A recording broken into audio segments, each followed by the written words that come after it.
I probably have I mean, everyone has an unusual story. Um, but mine's, like, I don't have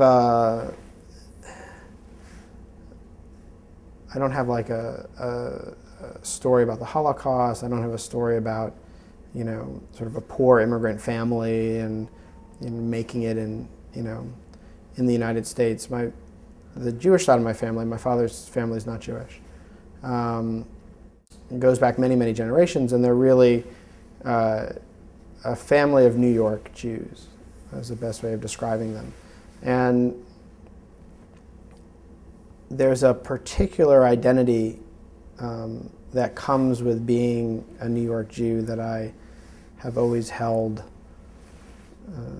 very sort of close to me. It's been central to who I am, and I look back, 3, 4, generations, and that's always been true. And it defines itself in strange ways. Not typically by a strong sense of belief or faith, but by a tremendous intellectual curiosity and taking seriously the idea that that ideas are there for you to challenge, to play with, and that matters. The idea that dissent, which is critical to Judaism, which is one of the reasons that it's more interesting and exciting for me than some other faiths that don't appreciate dissent in the same way. But right, that classic Jewish idea of the role of dissent in the community is something that was maintained in my family, but broadly within this sort of idea of the New York Jew that I've tried to keep in me. And I didn't know my great-grandfather. I knew my great-grandmother very well. But my great-grandfather used to, back in the